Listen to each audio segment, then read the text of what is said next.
ഇട്ട ഓഡിയോ എനിക്ക് ഇഷ്ടപ്പെട്ടായിരുന്നു. അപ്പോൾ എനിക്ക് വേണ്ടിയിട്ട് ഇന്ന് പാർട്ട്ണറെ പറ്റിയിട്ട് ഒരു ഓഡിയോ ചെയ്യാമോ? ഓക്കെ.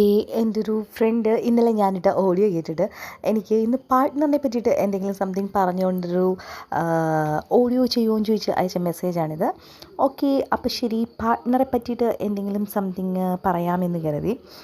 അപ്പോൾ ഞാൻ വിചാരിക്കുന്നത് നമ്മുടെ ലൈഫിലെ ഏറ്റവും വാല്യുബിളായിട്ടുള്ള ഒരു റിലേഷനായിട്ടാണ് ഞാൻ ഒരു ലൈഫ് പാർട്ട്ണർ റിലേഷന് കാണുന്നത്. കാരണം മറ്റേതൊരു റിലേഷൻസിലും നമുക്ക് ഒരു ലിമിറ്റുണ്ട്. ഒരു പരിധി കഴിഞ്ഞാൽ പ്രകൃതി തന്നെ നമ്മളെ അവരിൽ നിന്നും അകറ്റും. പക്ഷേ ലൈഫ് പാർട്ട്ണറിനെ നമുക്ക് മടുക്കുന്നത് വരെ, അല്ലെങ്കിൽ മരണം കൊണ്ട് മാത്രമേ നമുക്ക് അവരെ പിരിയാൻ കഴിയൂ. പക്ഷെ നമുക്ക് ചുറ്റുമുള്ള പലരും ലൈഫ് പാർട്ട്നേഴ്സിനെയൊക്കെ മടുത്ത് പിരിയുന്നതാണ് നമ്മൾ കാണാറ്. പക്ഷെ പരസ്പരം മനസ്സിലാക്കിയാൽ എത്രയോ മനോഹരമായിട്ട് കൊണ്ടുപോകാൻ കഴിയുന്ന ഒരു റിലേഷനാണ് ഹസ്ബൻഡ് ആൻഡ് വൈഫ് റിലേഷൻ എന്ന് പറയുന്നത്. ഒരു ചൂട് പറ്റി ഉറങ്ങാനും, സങ്കടം വരുമ്പോൾ ഓടിച്ചെന്ന് കെട്ടിപ്പിടിക്കാനും, നമ്മളെ ചേർത്ത് നിർത്താനും, നീ കഴിച്ചോ എന്ന് ചോദിക്കാനും, നീ വിഷമിക്കേണ്ട നിനക്ക് ഞാനുണ്ട് എന്ന് പലപ്പോഴും പറയാനും, നമ്മളുടെ ഇഷ്ടങ്ങളറിഞ്ഞ് നമുക്ക് ഓരോ ഗിഫ്റ്റുകൾ വാങ്ങിത്തരാനും, ഒരു ദിവസം തുടങ്ങുന്നത് മുതൽ അവസാനിക്കുന്നത് വരെയുള്ള എല്ലാ കാര്യങ്ങളും പറഞ്ഞു കേൾപ്പിക്കാനും, അതിലെ തമാശകൾ ഒരുമിച്ച് പറഞ്ഞ് ചിരിക്കാനും, സങ്കടത്തിൽ പരസ്പരം ആശ്വസിപ്പിക്കാനും, ജോലിക്കിടയിലും ഓടി വന്നിട്ട് ഒരു ഐ ലവ് യു അയക്കാനും, ഒരു കിസ്സിങ് സ്മൈൽ അല്ലെങ്കിൽ ഒരു മിസ്സിങ് യു അയക്കാനും, നമ്മൾ വീട്ടിലേക്ക് വരുമ്പോൾ നമ്മളെ കാത്തിരിക്കാനായിട്ട് ഒരാളുണ്ടാവുന്നതും, ഒരുമിച്ച് ഒരു സ്വപ്നം കണ്ട് ഓരോന്നോരോന്നായി നേടിയെടുത്ത് ഒരു കൊച്ചു കൂട്ടിൽ ഒരുപാട് സ്നേഹിച്ച് നീയാണ് എനിക്ക് എല്ലാം എന്ന് പറഞ്ഞ് അങ്ങനെ കഴിയാനും, ഇടയ്ക്കിടയ്ക്കൊക്കെ പിണങ്ങാനും, ചെറിയ പരിഭവങ്ങൾ പറയാനും, ഓരോ പിണക്കം കഴിയുമ്പോഴും അതിനിരട്ടിയായിട്ട് സ്നേഹിക്കാനും, അതിനൊക്കെ നമുക്ക് നമ്മുടെ പാർട്ട്ണർ,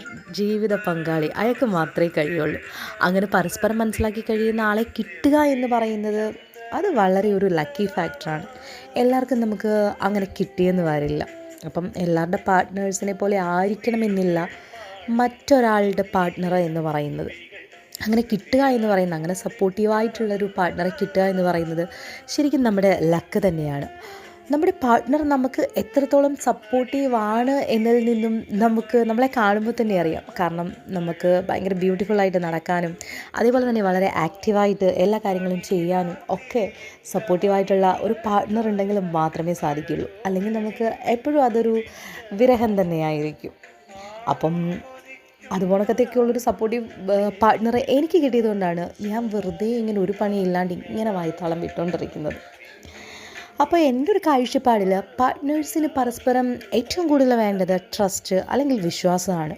അതായത് നമ്മൾ വീട്ടിലേക്ക് പോകുമ്പോഴത്തേക്കും നമ്മൾ ചാറ്റുകൾ ക്ലിയർ ചാറ്റ് ചെയ്ത്, അല്ലെങ്കിൽ ഭാര്യയുടെ മുമ്പിൽ എന്തൊക്കെയോ മറച്ച് വെച്ച് ഒരു ഹൈഡ് ആൻഡ് സീ കളിക്കുക എന്ന് പറയുന്നത്, ശരിക്കും അത് നമ്മൾ എന്തൊക്കെയോ മറച്ച് വെച്ചിട്ട് ചെയ്യുക എന്ന് പറയുന്നത് അത് ശരിക്കും ഒരു പാർട്ട്ണർ റിലേഷൻഷിപ്പിൽ വളരെ മോശമായിട്ടുള്ളൊരു കാര്യമായിട്ട് എനിക്ക് തോന്നിയിട്ടുണ്ട്. അപ്പം ഓരോ റിലേഷൻസും എപ്പോഴും അങ്ങനെയൊന്നുള്ളൊരു ഹൈഡ് ആൻഡ് സീ കളി ആവാതിരിക്കട്ടെ. എപ്പോഴും എൻ്റെ പാതി നീയും നിൻ്റെ പാതി ഞാനും ആയി, നമ്മുടെ ശരീരം ഒന്നാവുന്നത് പോലെ മനസ്സും എപ്പോഴും ഒന്നായി, എപ്പോഴും ഏറ്റവും മനോഹരമായിട്ടുള്ള ഒരു റിലേഷനായി പരസ്പരം സ്നേഹിച്ച് ഒരുപാട് നാളുകളിങ്ങനെ ഒരുമിച്ച് കഴിയാൻ പറ്റുന്നതാകട്ടെ ഓരോ റിലേഷൻസും.